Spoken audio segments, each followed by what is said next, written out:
The Montana sky hung heavy with storm clouds, their dark underbellies promising a deluge that would turn the dusty ranch roads to mud. Across the rolling plains, a lone figure trudged forward, a large bucket in one hand and two small children clinging to her skirts, their faces smudged with the dirt of a long journey.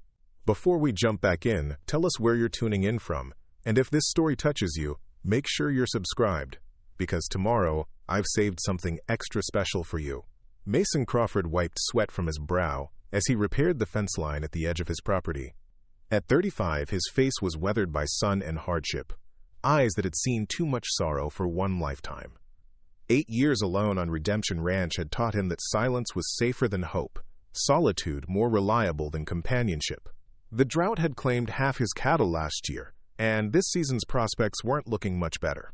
He was hammering the last post when he spotted them, a woman and two small children approaching along the road, moving with the determined exhaustion of those who had walked much too far.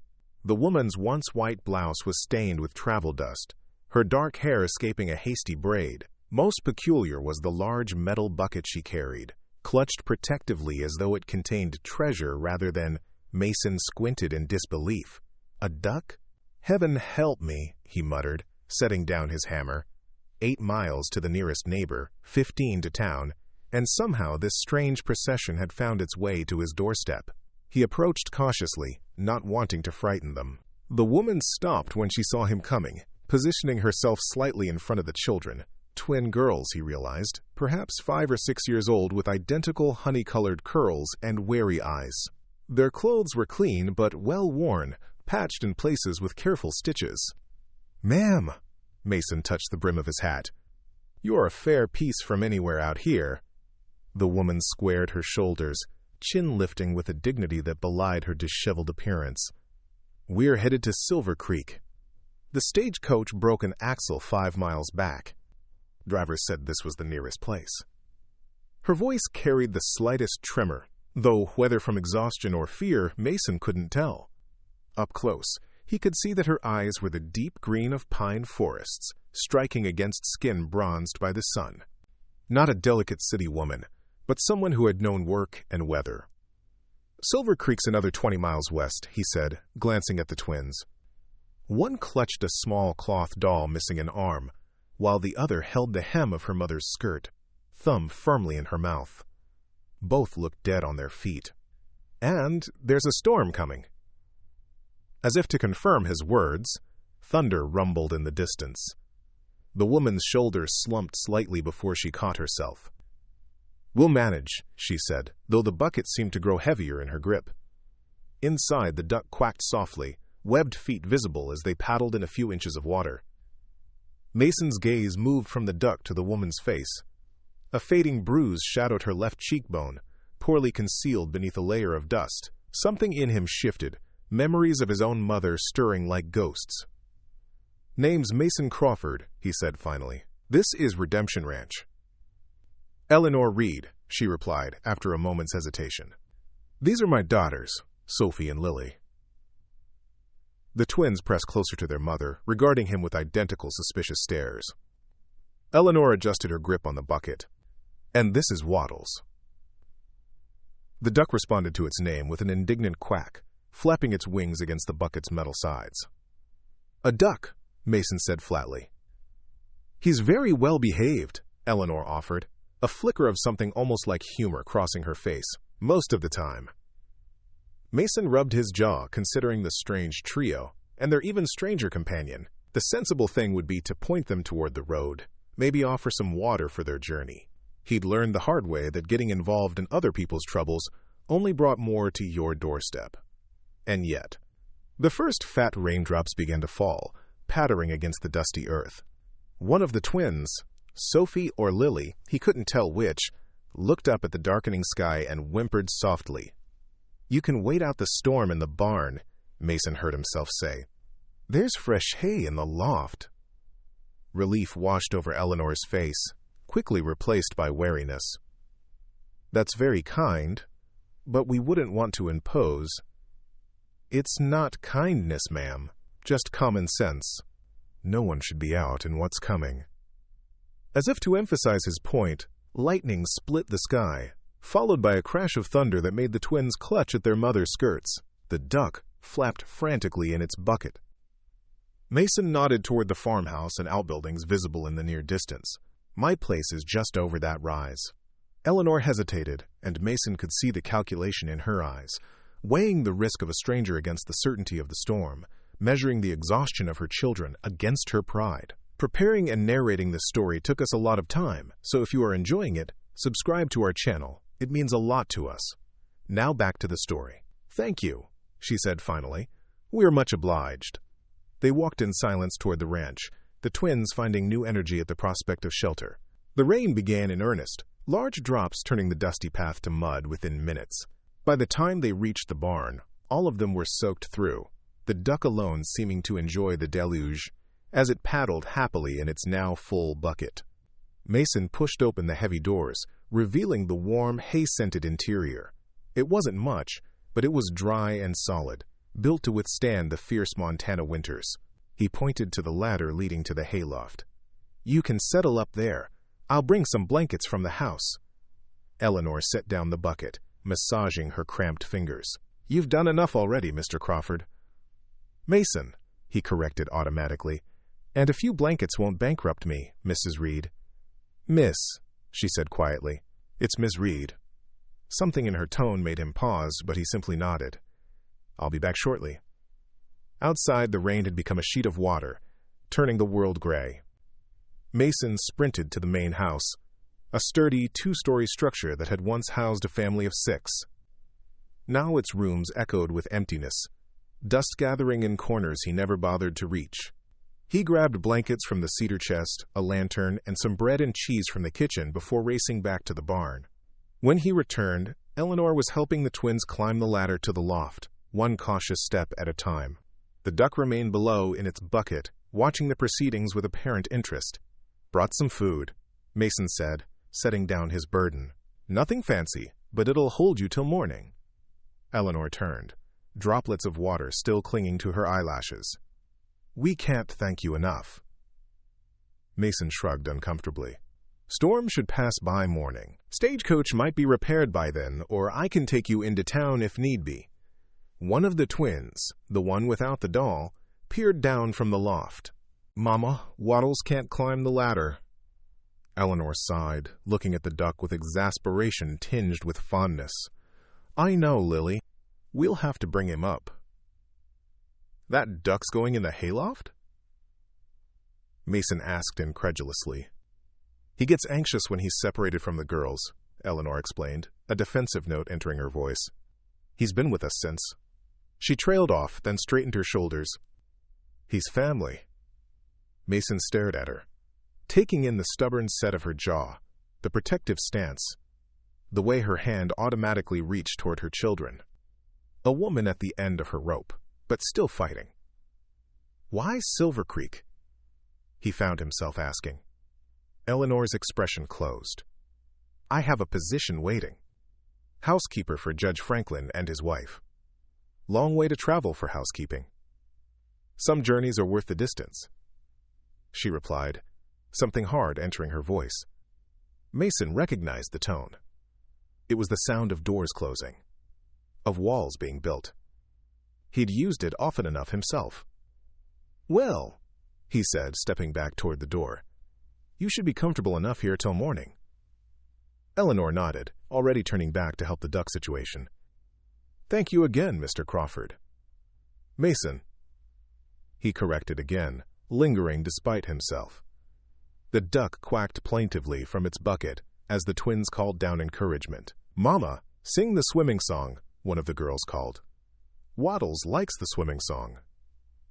Eleanor glanced at Mason, embarrassment coloring her cheeks. "It's just a silly thing we made up on the road.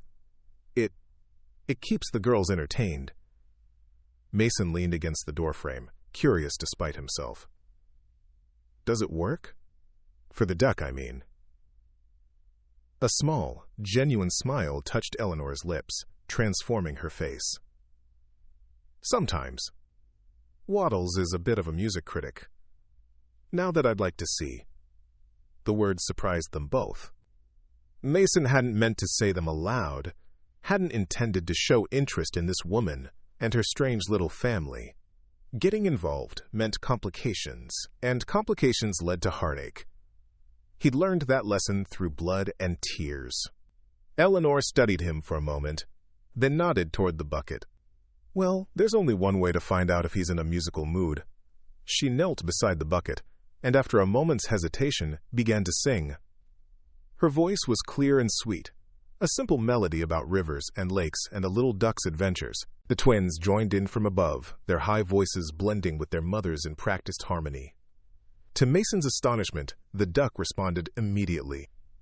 It began to paddle in circles, keeping time with the music, occasionally dipping its head beneath the water only to resurface with what looked suspiciously like enthusiasm. When the song ended with a flourish about, "Home is where the water flows," the duck gave a final splash and settled contentedly. "Well, I'll be," Mason murmured. "That's quite a trick." Eleanor smiled, a hint of pride breaking through her exhaustion. "Waddles has his talents." Thunder crashed outside, making the barn timbers creak. Rain pounded against the roof. A constant drumming that promised the storm would last through the night. Mason knew he should leave, go back to his empty house and his solitary life, maintain the careful distance he'd cultivated since Sarah and the baby died. Instead, he found himself saying, "You could stay, you know." Eleanor looked up sharply. "I beg your pardon?" Mason wasn't sure who was more surprised by his words, Eleanor or himself. He cleared his throat, trying to shape the sudden impulse into something resembling sense. "I mean, until the road's clear. Could be days after a storm like this before the stage runs again." He gestured to the rain lashing against the barn doors. "No sense in dragging those little ones through mud up to their knees." Eleanor's eyes narrowed with suspicion. "That's very generous." "It's practical," Mason countered, as much to convince himself as her. "I've got the space and—" He stopped. The words, "I'm alone," hovering unspoken. The duck quacked again, paddling faster in its bucket. Eleanor glanced down at it, then back at Mason. "On what terms?" she asked quietly, the wariness of a woman who knew that help rarely came without conditions. Mason found himself staring at the duck, inspiration striking from the most unlikely source. "Stay," he said slowly, "if it swims when you sing." Eleanor blinked. "What?" "The duck," Mason clarified, pointing to Waddles. "If he swims when you sing, then it's a sign you should stay, at least until you can travel safely." It was nonsense, of course. A silly condition to mask the sudden, inexplicable desire to have voices in his home again, to break the silence that had become his only companion. But as Eleanor looked from him to the duck to her daughters watching wide-eyed from the loft, something shifted in her expression. "That's quite an unusual arrangement, Mr. Crawford." "Mason," he corrected for the third time. "And these seem like unusual circumstances." Eleanor considered him for a long moment, assessing him in ways he couldn't quite read. Finally, she nodded toward the bucket. "Shall we test your theory?" Before Mason could respond, she began to sing again, a different melody this time, slower and more thoughtful. The twins joined in, their voices creating a harmonious backdrop to their mother's clear tones. The song spoke of journeys and crossroads, of choices made and paths taken. For several seconds the duck remained motionless, merely floating in its bucket as the music filled the barn. Mason found himself holding his breath, oddly tense as he waited for the animal's reaction. Then, just as the song reached its crescendo, Waddles began to swim, slow, deliberate circles that matched the rhythm of Eleanor's voice. When the last note faded, the duck gave one final, emphatic paddle before settling into stillness. "Well," Mason said into the silence that followed. "Seems like that's settled." Eleanor's eyes met his, a complex mixture of wariness, relief, and something that might have been the faintest spark of hope. It would appear so. From the hayloft, one of the twins, Sophie, he thought, called down, "Does this mean we're staying, Mama?" Eleanor kept her gaze on Mason, searching for reassurance or perhaps warning signs. "For a little while," she said carefully, "until the weather clears." Mason nodded, feeling as though something momentous had just occurred, though he couldn't have explained why. "I'll come fetch you in the morning." House has plenty of room. Thank you, Eleanor said softly. Though I should warn you, we come with complications. Mason thought of the empty rooms in his house, the silence that had become both refuge and prison. I reckon I can handle a few complications. As he stepped out into the rain, closing the barn door behind him, Mason wondered what he had just set in motion. 8 years of careful isolation broken by a chance encounter with a woman, 2 children, and a musical duck. It was folly, likely to end in regret, and yet, as he made his way back to his empty house, he found himself humming the tune Eleanor had sung, the melody strangely comforting against the storm's fury. Perhaps, just perhaps, this folly was long overdue. In the barn, Eleanor settled beside her daughters in the soft hay, spreading blankets over their small forms. The duck, content in its bucket now raised to the loft, had tucked its head beneath its wing. "Are we safe here, Mama?" Lily whispered, clutching her doll. Eleanor stroked her daughter's hair, thinking of the man with the sad eyes and unexpected kindness. "I think we might be," she said cautiously. "For now." As the twins drifted to sleep, Eleanor remained awake, listening to the rain. They had been running for so long, from Thomas, from his threats, from the life she had once thought was salvation but had become a prison. One ranch in the middle of nowhere wasn't likely to be enough distance, and yet, when Mason had said, "Stay," something long dormant had stirred within her. Not hope, exactly. She had learned the danger of hope, but perhaps its cautious cousin, possibility. "What do you think, Waddles?" she whispered to the sleeping duck. "Have you led us somewhere worth staying?" The duck offered no response beyond a soft, contented snore. Eleanor smiled despite herself. Tomorrow would bring its own challenges. For tonight, they were dry, fed, and safe. 3 blessings she had learned never to take for granted. Outside, the storm raged on, but within the barn's sturdy walls, Eleanor fell asleep to the rhythm of rain and the steady breathing of her daughters, dreaming of swimming ducks, and a gruff voice saying, "Stay." Dawn broke over Redemption Ranch with the soft golden light that follows a storm, the world washed clean and glistening. Mason stood on his porch, coffee mug in hand, watching as ribbons of mist rose from the sodden fields. The rain had stopped sometime in the night, but its aftermath was everywhere. Puddles reflecting the brightening sky, droplets clinging to fence posts, the sweet, earthy scent of renewed life. He'd slept poorly, his dreams filled with unfamiliar voices, and the sound of children's laughter echoing through empty rooms. Now, in the clear light of morning, he questioned his impulsive offer. 8 years of carefully constructed solitude, broken by a woman with haunted eyes and twin girls who looked at him as though he might be a monster from their nightmares. And a duck. Don't forget the damn duck, he thought, shaking his head as he drained the last of his coffee. The sensible thing would be to drive them into town today, wash his hands of the whole situation. Eleanor Reed clearly had secrets. That fading bruise, the wariness that clung to her like a second skin, the way she positioned herself between her daughters and any perceived threat. Mason had enough ghosts of his own without taking on someone else's. And yet, he set down his empty mug and headed toward the barn, boots squelching in the mud. The promise of the ducks swimming seemed ridiculous in the morning light, a flimsy excuse for an offer he couldn't quite explain even to himself.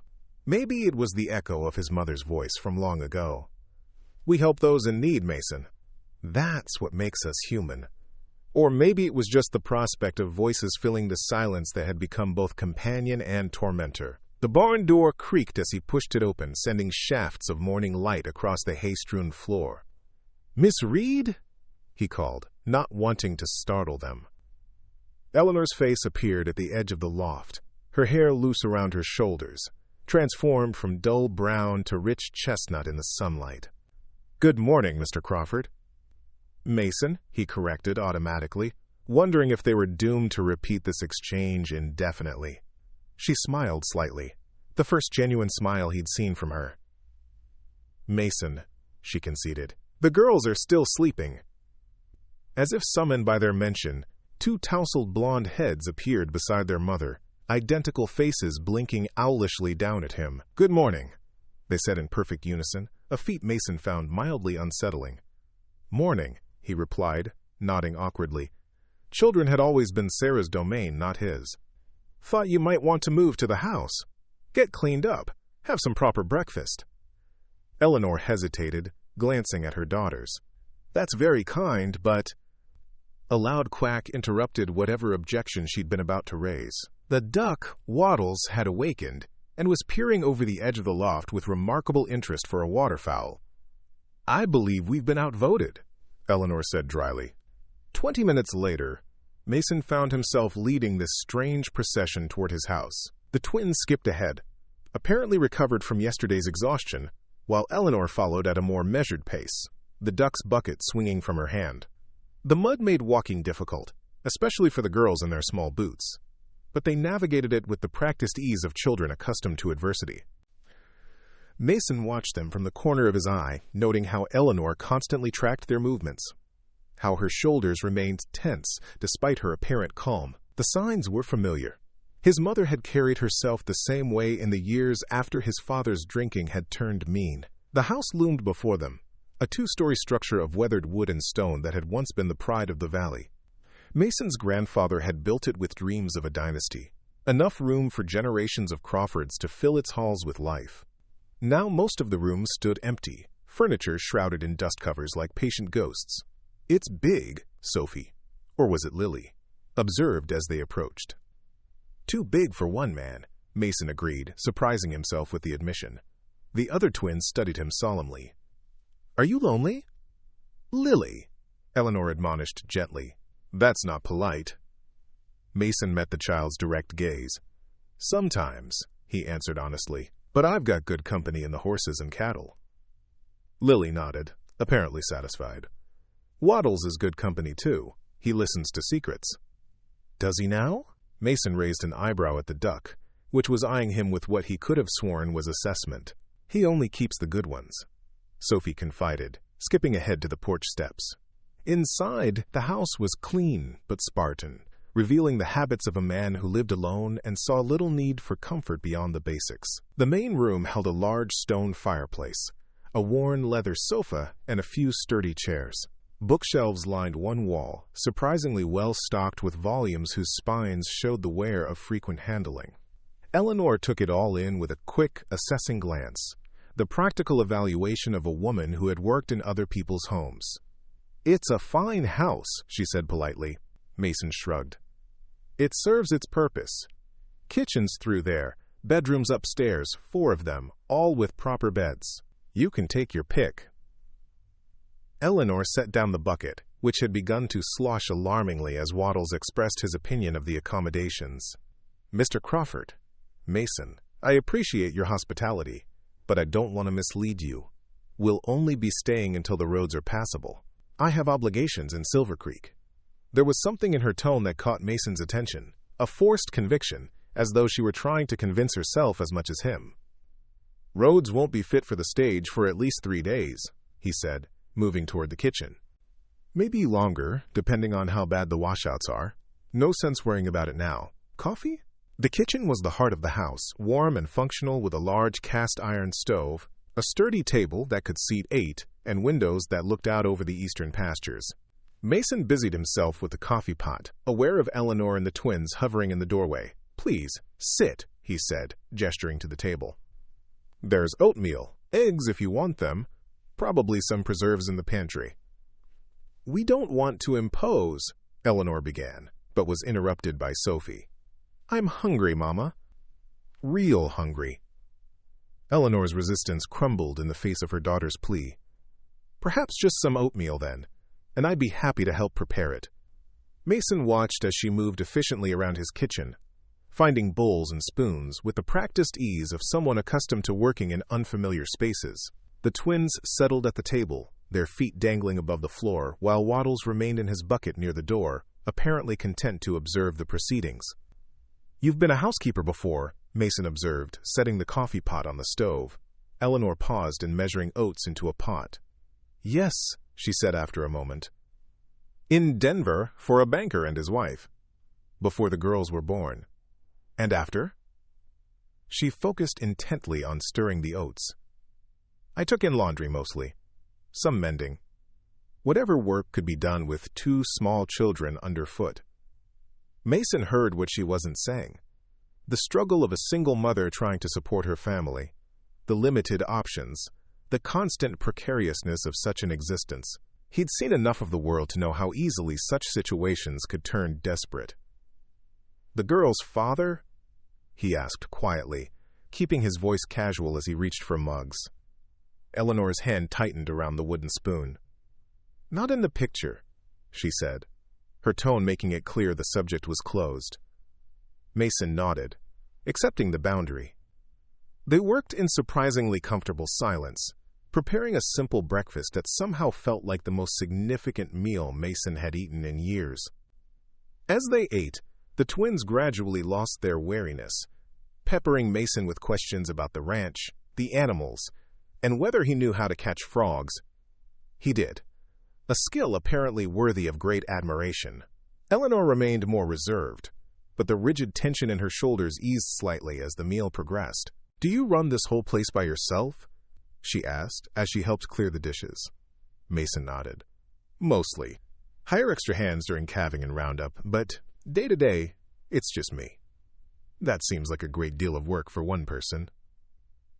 "Used to be more of us," he said, the familiar ache of loss rising before he pushed it down. "My wife, Sarah. She was born to ranch life. Could outride most men in the county. Had a way with the animals like you wouldn't believe." Eleanor's hands stilled on the plate she was drying. "What happened to her?" Mason stared out the window at the distant pastures. "Childbed fever.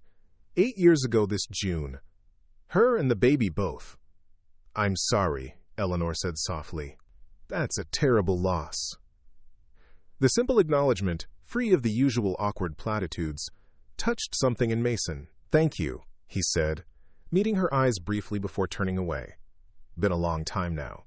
But not long enough for the pain to fade entirely," his expression said.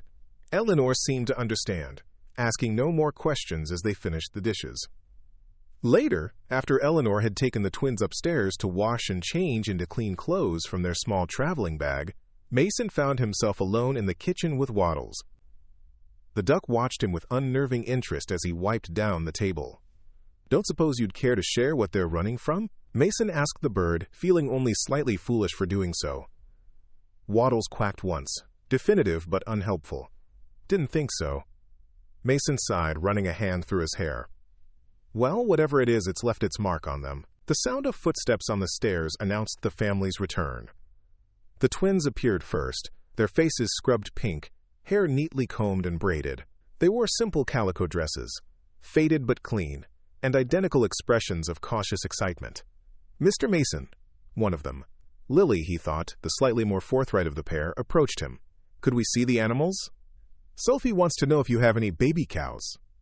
Mason glanced toward Eleanor, who had entered behind her daughters wearing a fresh blouse and skirt, her hair twisted into a simple knot at the nape of her neck. Without the dirt of travel, he could see that her features were finely drawn, more handsome than conventionally pretty, with a strength to her jawline that suggested stubbornness. "If it's not an imposition," she said, interpreting his look as a request for permission. "No imposition. I need to check on them anyway." He addressed the twins. "No calves right now, but there's a new foal in the barn that might interest you." The girls' faces lit up, their resemblance to their mother suddenly striking in their shared expression of delight. "Waddles, too?" Sophie asked, the less vocal twin finding her voice for something that clearly mattered to her. Mason eyed the duck dubiously. "Don't reckon he'd enjoy the barn much." "He gets sad when we leave him," Lily explained gravely. "He thinks we won't come back."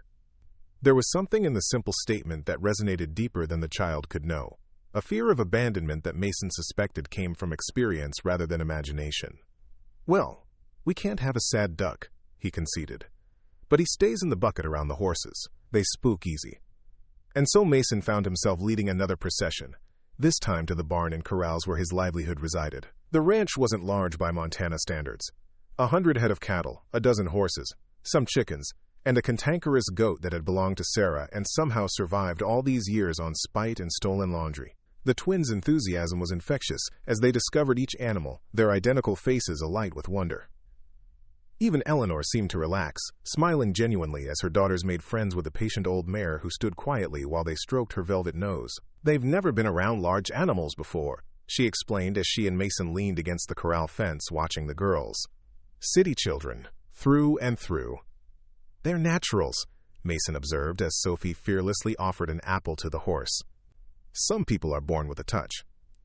They get that from their father, Eleanor said quietly, then looked startled, as though the admission had slipped out unintentionally. Mason kept his eyes on the girls, giving her space to elaborate or retreat as she chose.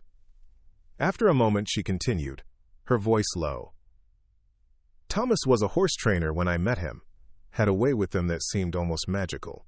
I thought it meant he had a gentle soul. The bitterness in her tone told Mason everything he needed to know about how that assessment had proven wrong. Some men are gentle with animals because they can control them completely, he said carefully. People are more complicated. Eleanor gave him a sharp look. You sound like you speak from experience. My father, Mason acknowledged with a nod, never met a horse he couldn't gentle. Never met a person he didn't try to break. My mother especially. Understanding passed between them, a current of shared experience that needed no further elaboration. Is he why you left? Mason asked after a moment. The girl's father? Eleanor's gaze returned to her daughters, now giggling as the mare lifted their pockets for more treats. Yes, she said simply. 3 months ago. We've been moving west ever since, staying ahead of him. He's looking for you. It wasn't a question, but Eleanor answered anyway. Yes. Thomas doesn't like losing what he considers his property.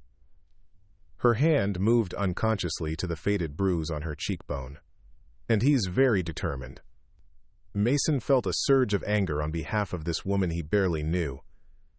Silver Creek isn't far enough, he said bluntly. If he's tracked you this far, he'll find you there. I know, Eleanor admitted, her voice barely audible. But I need work, a place to live. The judge's position offered both, with quarters for the girls. I don't have the luxury of running forever. Before Mason could respond, a commotion erupted from the bucket at Eleanor's feet. Waddles, apparently tired of being confined while the girls explored, began flapping and quacking with remarkable volume for his size. I think someone's feeling neglected, Mason observed dryly. Eleanor smiled, despite the tension of their conversation. He's rather opinionated for a duck. Seems to be a family trait, Mason replied, surprising himself with a teasing tone. Eleanor's laugh was unexpected and lovely, a sound that suggested it had been too long since she'd had reason to make it. You may be right about that, Mr. Crawford. Mason, he corrected for what felt like the 100th time, but now with a smile of his own. Mason, she repeated, her eyes meeting his with a warmth that hadn't been there before. The moment stretched between them, something new and fragile taking shape in the space of a shared smile. Then Waddles quacked again, breaking the spell. Perhaps we should find somewhere for him to swim properly, Eleanor suggested, glancing down at the cramped bucket. He's been very patient with our travels. Mason considered the options. There's a small pond behind the house. Not much more than a cattle tank, really, but it might suit a duck. The twins, overhearing this exchange, abandoned the mare to rush over. Can Waddles go swimming? Really swimming? Sophie asked, eyes wide with excitement. Please, Mr. Mason, Lily added, bouncing on her toes. He hasn't had a proper swim since we left Denver.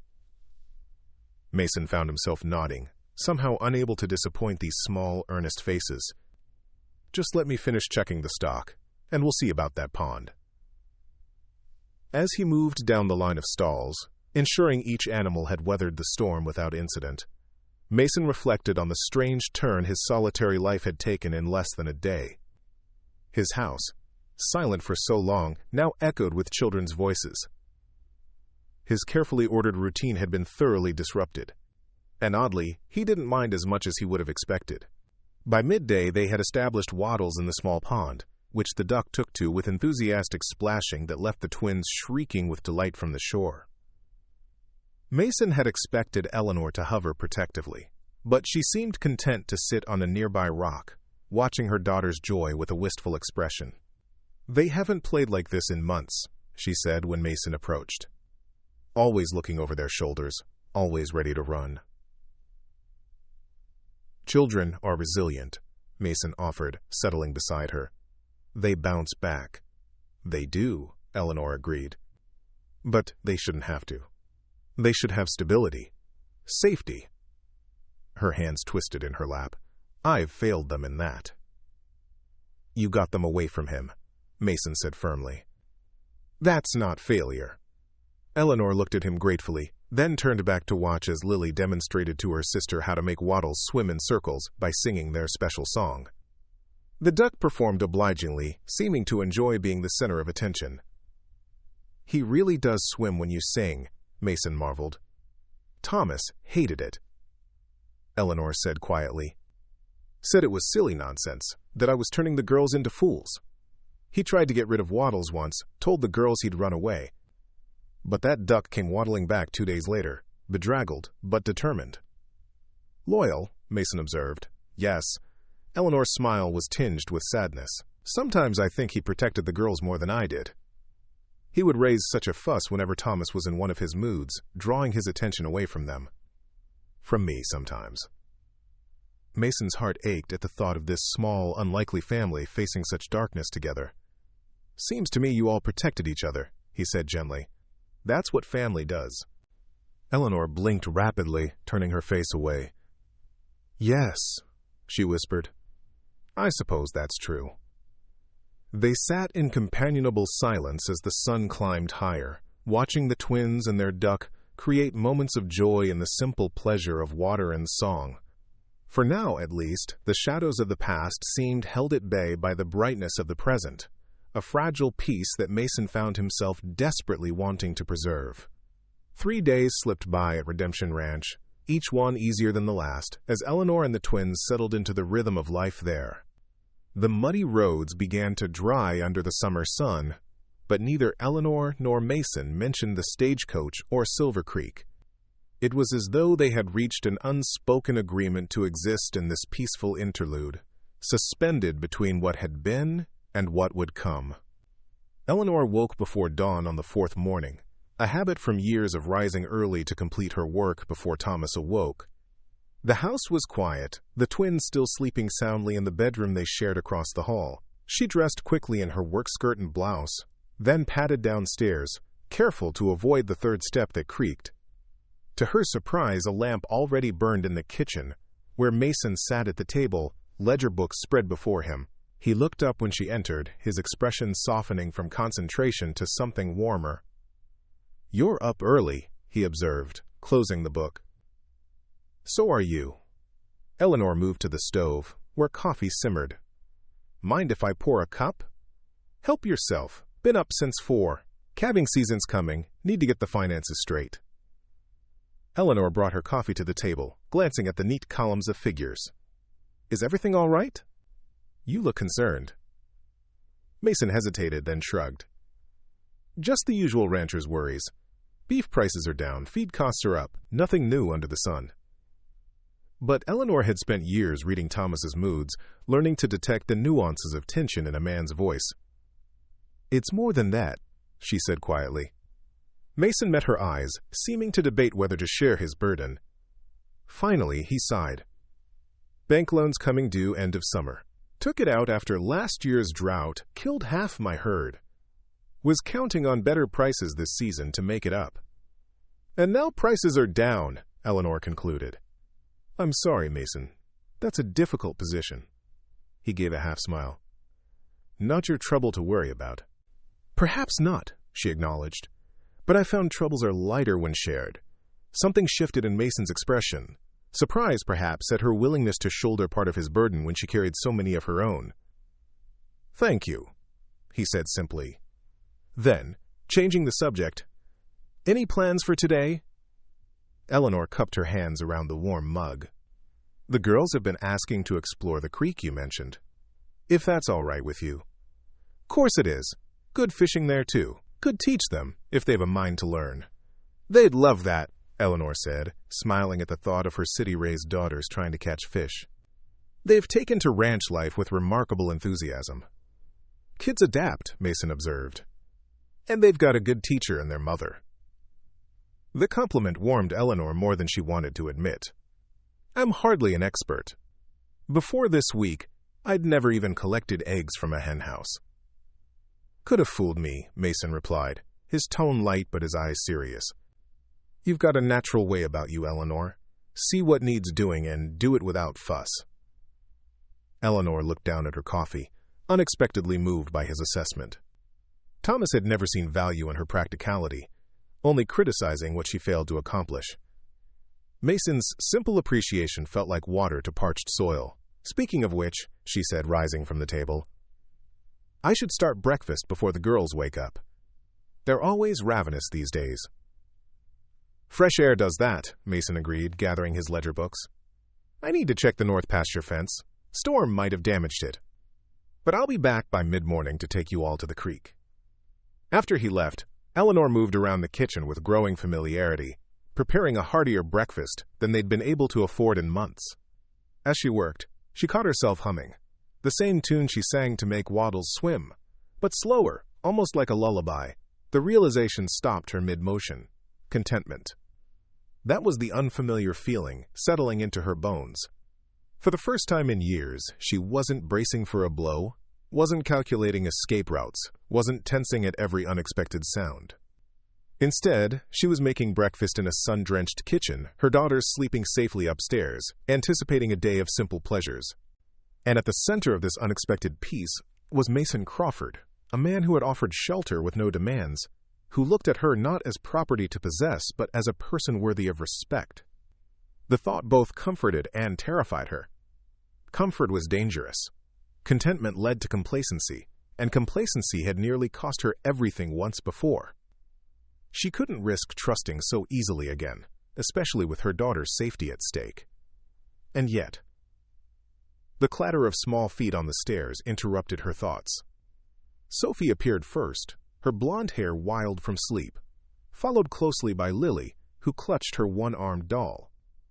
"Good morning, my darlings," Eleanor greeted them, pushing aside her conflicted emotions. "Did you sleep well?" "I dreamed about frogs," Sophie announced, climbing onto a chair. "Big green ones that could talk." "And what did they say?" Eleanor asked, setting plates before them. "They said we should stay here forever and ever," Lily answered for her sister, "because Mr. Mason needs us." Eleanor's hand stilled on the plate. "Did they now?" M-M-H-M-M, Sophie nodded seriously.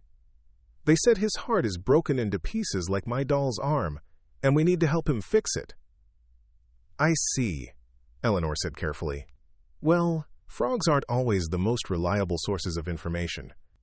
Remember, we have plans to go to Silver Creek." The twins exchanged a look that Eleanor recognized, their private, wordless communication that sometimes made her feel like an outsider in her own family. "But Mama," Lily said after a moment, "Waddles likes it here. He told us so." Eleanor raised an eyebrow. "The frogs and the duck have been quite chatty, it seems." "It's because they're happy," Sophie explained with the perfect logic of childhood. "Happy animals talk more." "And are you happy?"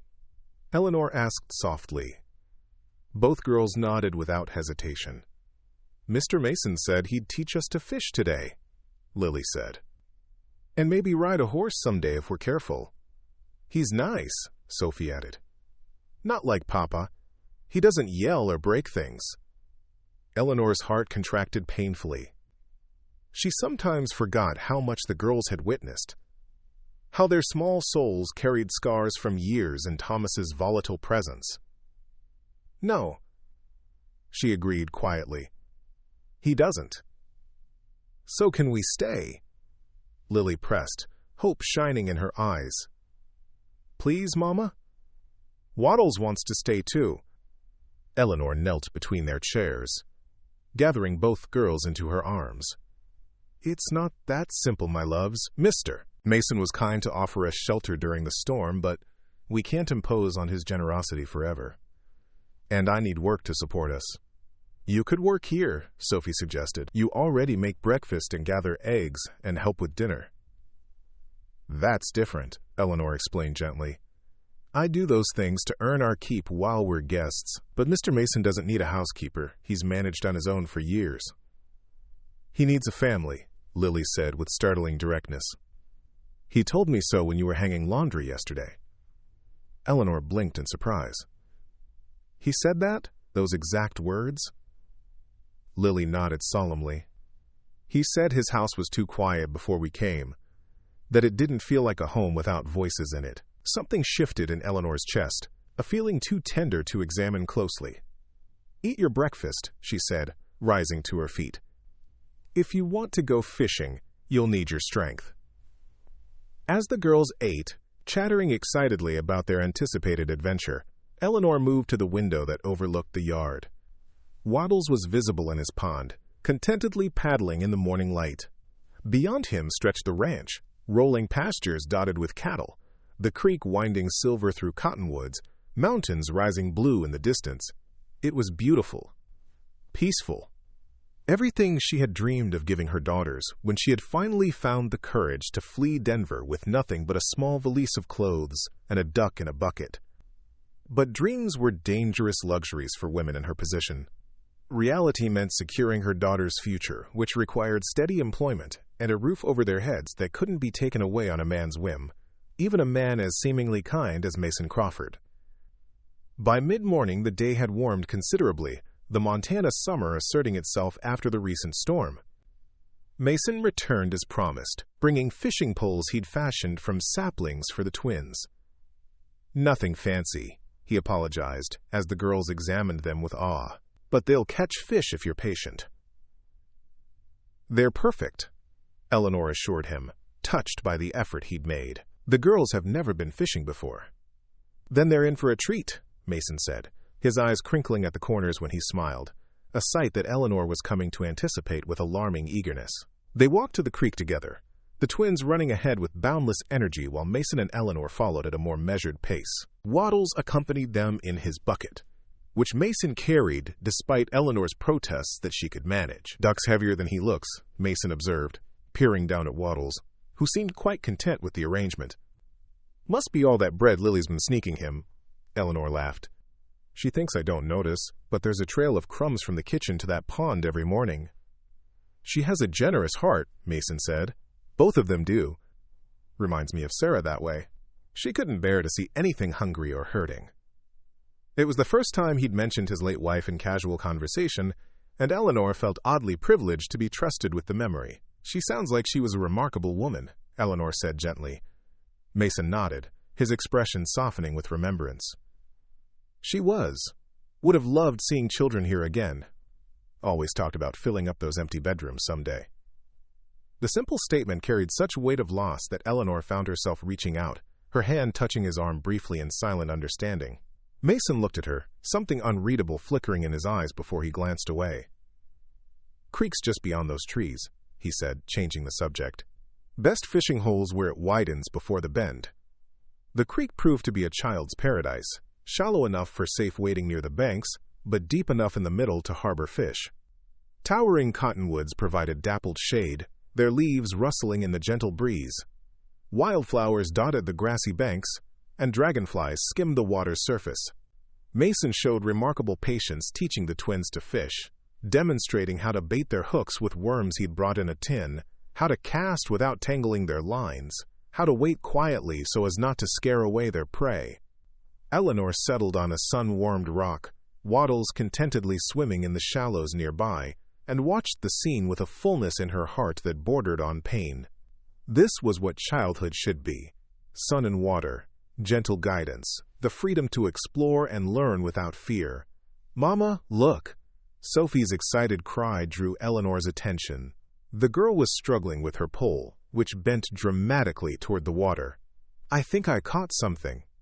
Mason moved to her side, steadying her small hands on the pole. "Easy now," he coached. "Don't try to yank it out. Gentle, steady pressure."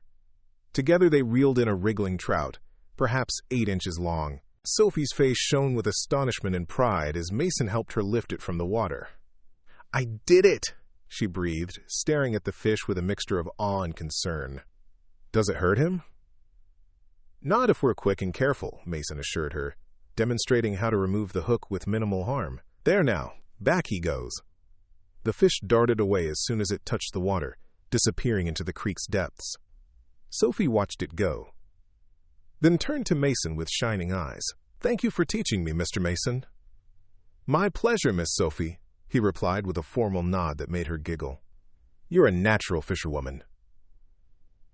Not to be outdone, Lily redoubled her efforts and soon had caught a fish of her own, squealing with delight as Mason helped her land it. Eleanor watched, something deep and fundamental shifting within her as she observed this man's gentle interaction with her daughters. His patience, his genuine pleasure in their accomplishments, his respect for their small personhoods.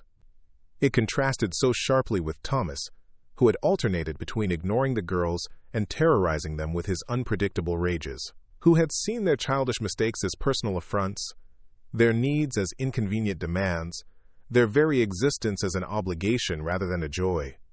Mason looked up, catching her watching him. Something in her expression must have revealed her thoughts, for his smile faded to a look of quiet understanding. In that moment, Eleanor felt as though he could see straight through to the fear and hope warring in her heart. The afternoon passed in golden contentment. They ate the lunch Eleanor had packed.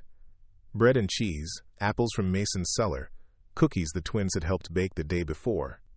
After eating, the girls abandoned fishing to wade in the shallows, collecting pretty stones and building small dams that Waddles seemed to take personal offense to, swimming through them with determined splashes that left the twins breathless with laughter. Mason settled beside Eleanor on her rock, his presence solid and reassuring without being intrusive. "They're good kids," he said, watching the twins. "Smart, too. Been teaching them about the constellations at night. They soak up knowledge like sponges." "They haven't had many opportunities to learn," Eleanor admitted. Thomas thought education was wasted on girls, especially anything beyond basic reading and figures. Mason's jaw tightened briefly. "Man sounds like a fool as well as a bully." "He is," Eleanor agreed softly, "but a dangerous one. He has connections in Denver, friends in law enforcement. That's why we've had to keep moving. Why Silver Creek seemed far enough to be safe." Mason was quiet for a moment, watching the twins splash in the creek. "You could stay here," he said finally, his voice casual, though Eleanor sensed the weight behind the words. "Silver Creek's a small town. People talk. Won't take long for word to get around about a woman with twin girls and a duck." Eleanor's heart quickened. "Stay here? As your housekeeper, you mean?" Mason turned to look at her directly. "If that's what you want to call it. Ranch this size could use a woman's touch. And the girls—" He glanced at the twins, now teaching Waddles to swim through a hoop formed by their joined hands. "They're thriving here. Seems a shame to uproot them again." "Mason," Eleanor began, uncertain how to respond to the offer that wasn't quite an offer. "I can't accept charity. I need to support my daughters, to build a life that's truly ours." "Who said anything about charity?" Mason's voice took on an edge of frustration. "This place needs looking after as much as you need a place to stay. It's a fair exchange." Eleanor studied him, trying to read the emotions behind his guarded expression. "And when Thomas eventually tracks us here, what then?" "Then he'll find you're not alone anymore," Mason said simply. The words hung between them, laden with meaning neither was quite ready to articulate.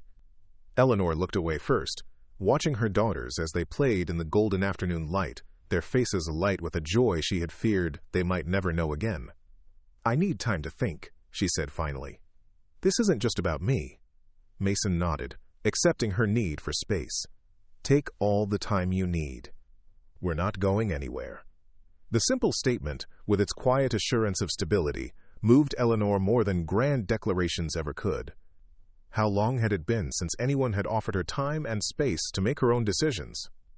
Thomas had always demanded immediate responses, using her hesitation as evidence of defiance or stupidity. "Thank you," she said softly. "For everything." Mason shrugged, uncomfortable with gratitude as many kind people are. "Just doing what anyone would do." "No," Eleanor said firmly. "Not anyone. Not most people, in my experience." Before he could respond, a shout from Lily drew their attention. "Mama, Mr. Mason, look what Sophie found." The twins came running up the bank, Sophie clutching something in her small hands. "It's a turtle!" she announced triumphantly, opening her fingers to reveal a tiny painted turtle, its shell no bigger than a silver dollar. "Well, would you look at that?" Mason marveled, bending to examine the creature. "That's good luck, finding a painted turtle. My mother used to say they carry wishes on their backs." "Wishes?" Lily's eyes widened. "Real ones?" "So the story goes," Mason said solemnly, "but you have to be gentle with them, and set them free after you make your wish. Otherwise it won't come true." Sophie looked down at the turtle with newfound reverence. "Can I make a wish now?" "Go ahead," Mason encouraged, "but don't say it out loud or it won't come true. That's the rule." Sophie closed her eyes tightly, her face screwed up in concentration. After a moment, she carefully placed the turtle on the ground. "There," I wished. "Me too," Lily whispered, though she hadn't been holding the turtle. "I wished in my heart." "That counts too," Mason assured her with perfect seriousness.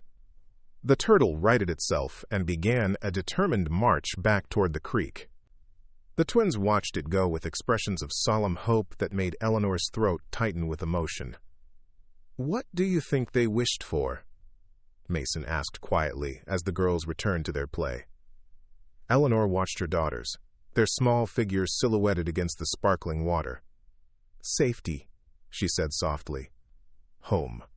The things all children should have without needing to wish for them." Mason's hand found hers on the sun-warmed rock, his calloused fingers covering hers in a gentle grip. "Some wishes are within reach," he said, his voice rough with feeling, "if we're brave enough to claim them." Eleanor turned to look at him, truly look at him, this man who had opened his home and heart to strangers, who taught little girls to fish and believed in turtle wishes, who offered safety with no strings attached. In his eyes she saw no calculation, no ownership, only a question he was patient enough to wait for her to answer in her own time. "I've been running for so long," she whispered. "I'm not sure I remember how to stay." "Maybe that duck of yours can teach us both," Mason replied, nodding toward Waddles, who had settled contentedly on a rock in the middle of the creek, watching over the twins with apparent satisfaction. "He seems to have figured it out." Eleanor laughed, despite the tears threatening at the corners of her eyes. "Yes, Waddles has always been the wisest of us." As the afternoon light began to soften toward evening, they gathered their things and called to the twins.